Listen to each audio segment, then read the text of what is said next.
to say no. That's the subject under discussion. And there are plenty of times in life when you have to say no. Fortunately, sometimes it's easy. Saying no to the time is simple as this. No. Well, thanks for asking me, but no. Yes, sometimes just plain no is best. But sometimes such a direct no would offend people, cause you to lose your friends, make you seem to disapprove of them. And if you just take a subscription for only 1 year, I can get that bicycle. Well, new suit, new hat, new gloves. Do you like them?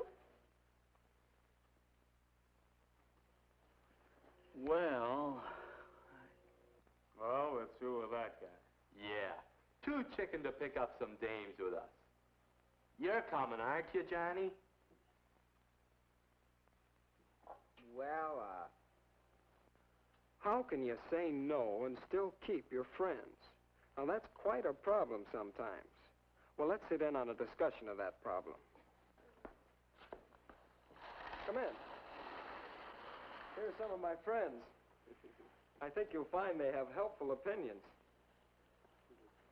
I'd like to present Marty and Lucy, Nora, and Howie. Hi, gang. Oh, and I'm Bill. Well, we're going to discuss saying no and still keeping your friends. But you'll see better what we mean if we get right to our examples. Marty, I believe you had an incident you wanted us to discuss. Well, Go ahead. well, the fellows and I often stop somewhere for a snack after a game or after practice.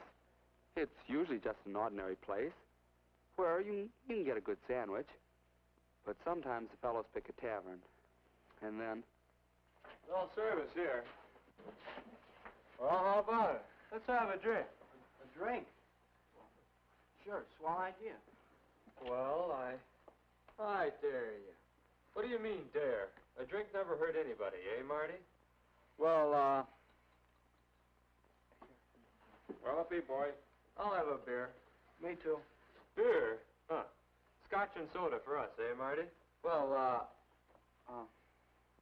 that's the situation. What can I say? 'Cause, well, I want to get along well with those fellows on the team. I don't want them to think I'm a drip. Well, couldn't you just tell them you're in training? Those fellows are supposed to be in training, too. Well, that makes it harder. No wonder we lost so many games. I'll bet they really feel a little guilty themselves if they're in training. Why couldn't you just order something else? Maybe. How? What would I say?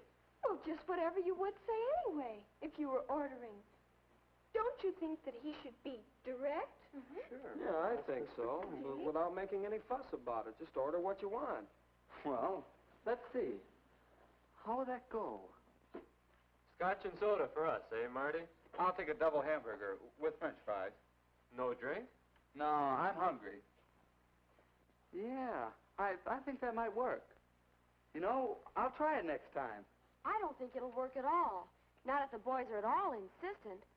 Maybe they'll let it go at that, but there are a lot of kids who won't give in so easily. Let me tell you, happens all the time at pajama parties, for example. We get all settled down and the hostess mother's safely out of the way, and then...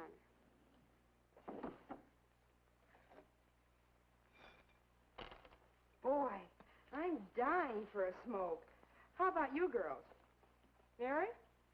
Well, thanks. Nora? No, thanks. I've got some gum somewhere.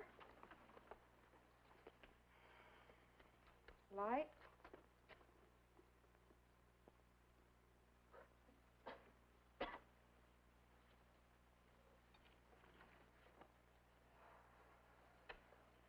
Sure you won't, Nora?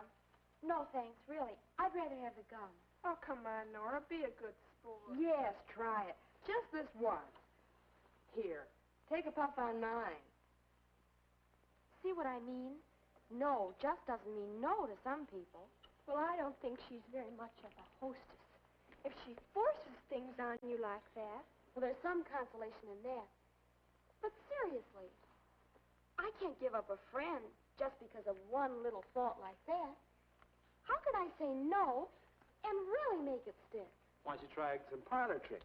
You can always distract attention with a good card trick. Here, Oh. take card, Oh, take card, take card. Come on. You're the one that's distracting now. No, wait. Distraction is an answer. Oh, I don't mean card tricks, but you can say no and change the subject.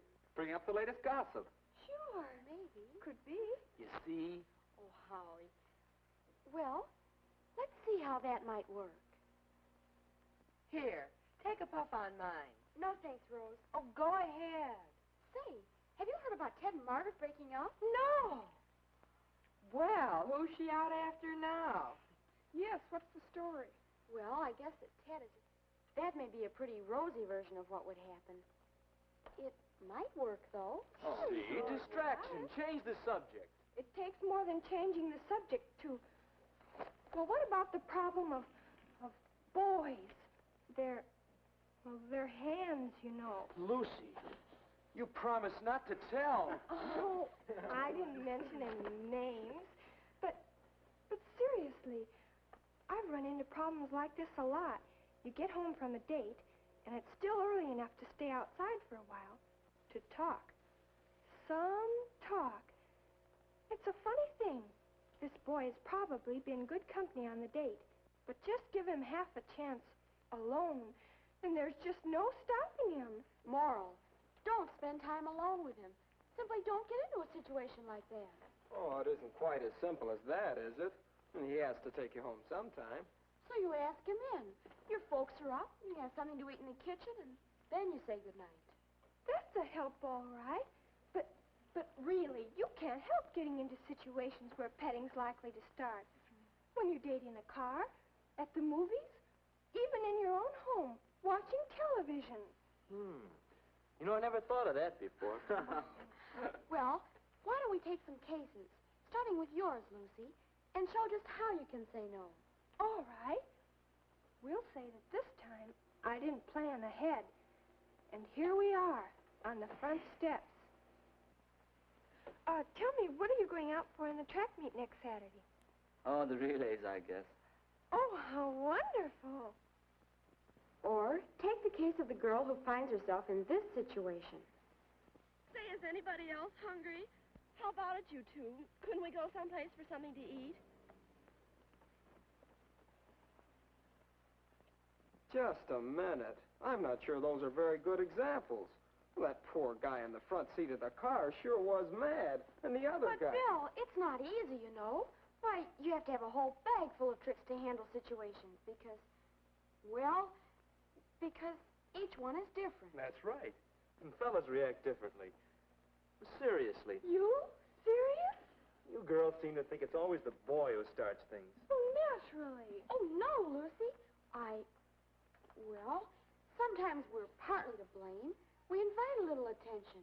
Goes on, and then it's hard to stop.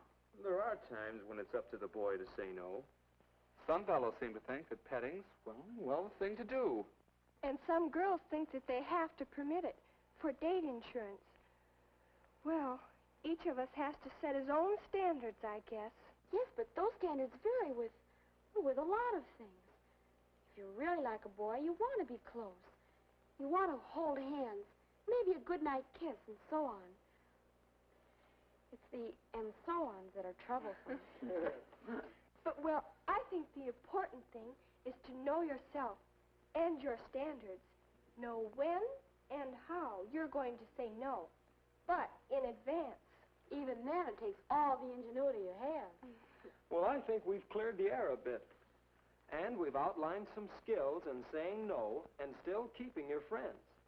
I think we ought to list them again and review. Yeah, we better. Lucy? Try to avoid difficult situations. Howie? Distraction. Change the subject. Nora? Know exactly when you want to say no and be definite. Marty? And then say no. Friendly as possible, but still no. But don't be too preachy. Well, I think there are some good ideas here. What do you think? How about talking this problem over? It's worth some effort to learn how to say no. and still keep your friends.